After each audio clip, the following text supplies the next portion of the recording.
What's up, guys? Right here at the United Mine Workers of America, District 15. Pretty cool place, just off the highway. This is the Ludlow Memorial Monument for the Ludlow Massacre. I have no idea what this place is all about, so let's go over there and check it out. So the weather today is 70 degrees, partly cloudy as you can see.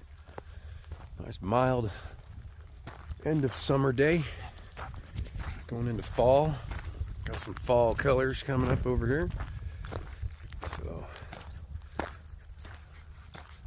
I'll look at all this stuff and check it out and show you guys.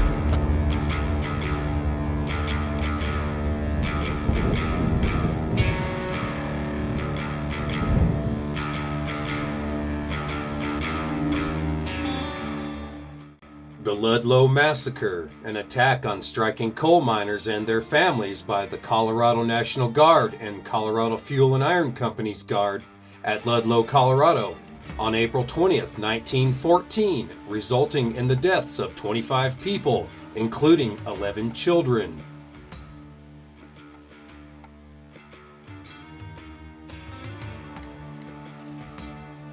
About 10,000 miners under the direction of the United Mine Workers of America had been on strike since September 13, 1913, protesting low pay and poor working conditions in the coal fields of Colorado.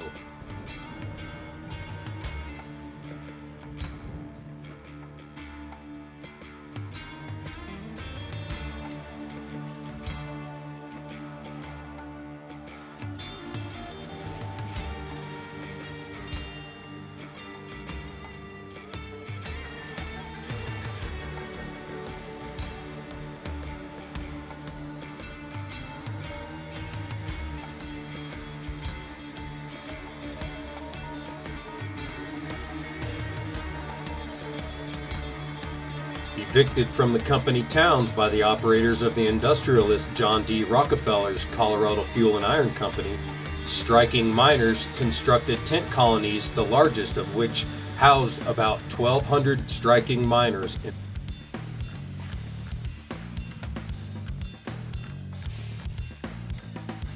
Tensions ran high between the armed strikers and the company-hired detectives. The Colorado National Guard, which had been deployed to reduce violence, favored the operators by escorting strikebreakers to the mines and overlooking violent actions of the detectives.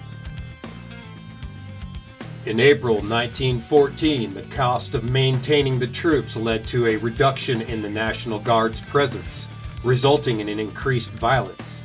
On Sunday, April 19th, 1914, the National Guard encircled the Ludlow camp and deployed a machine gun on the bluff overlooking the strikers.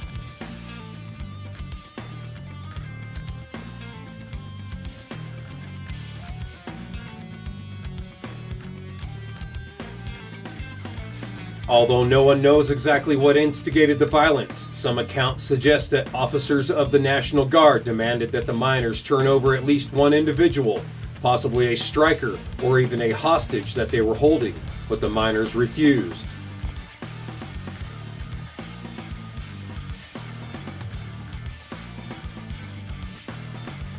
On April 20th, 1914, the Colorado State Militia attacked the tent colonies set up at this site.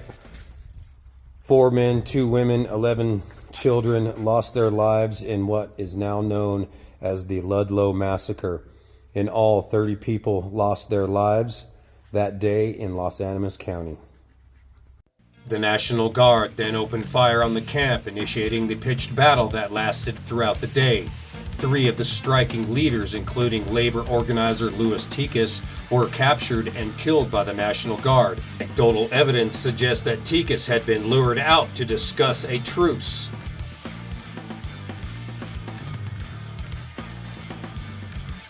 If you would like more information on this event, please visit www.britannica.com/event/Ludlow Massacre.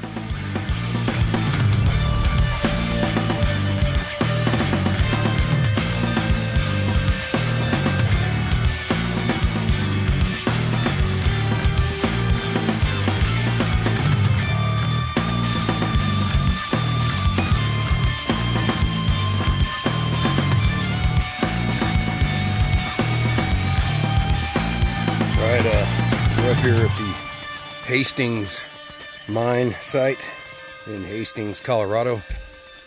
In 1917, 131 people, I believe, lost their lives in a coal mine explosion. And right across the way are some coke ovens.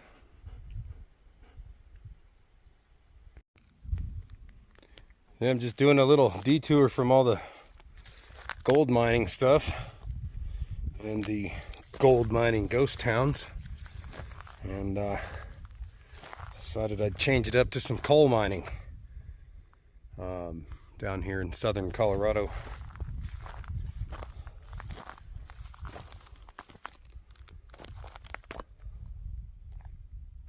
There's something's moving down there. And there's some ruins up there. Let me get out of this view. All right, there they are. Another foundation.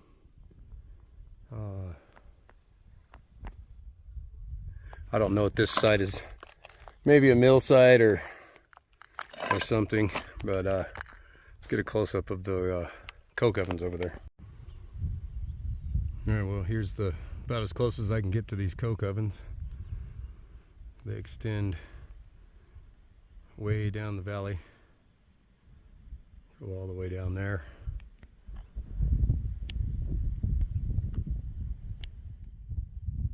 Let's go over here and check out this little memorial thing. But I am not skilled enough to fly my drone. I'm still messing around with it. So we'll get those shots soon enough. In memory of the 121 men who lost their lives in the Hastings mine explosion, April 27th, 1917.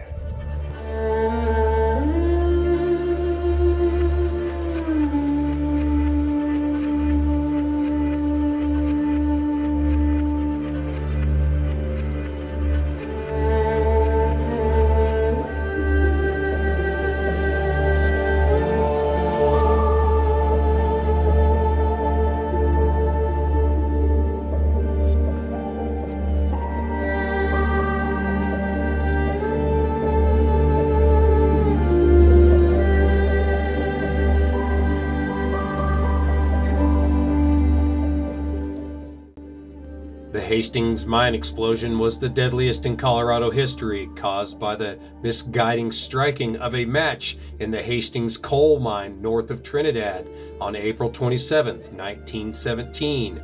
The blast killed 124 miners.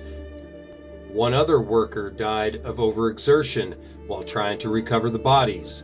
Even in an era when mine accidents were tragically common, the number of casualties in the Hastings blast was extraordinary, reflecting the high human costs of one of Colorado's most profitable industries.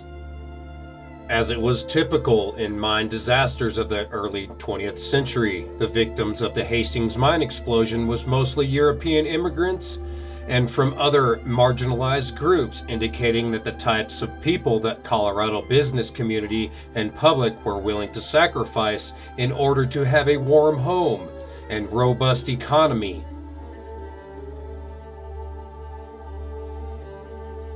Disasters like the Hastings explosion, which is generally left out of Colorado history books, reminds today's Coloradans that the economic prosperity often comes with a human toll that is not always visible.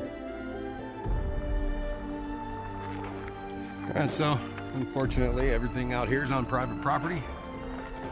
So, with that being said, on to the next location. If you would like more information on this event, please visit www.coloradoencyclopedia.org/article/Hastings mine explosion.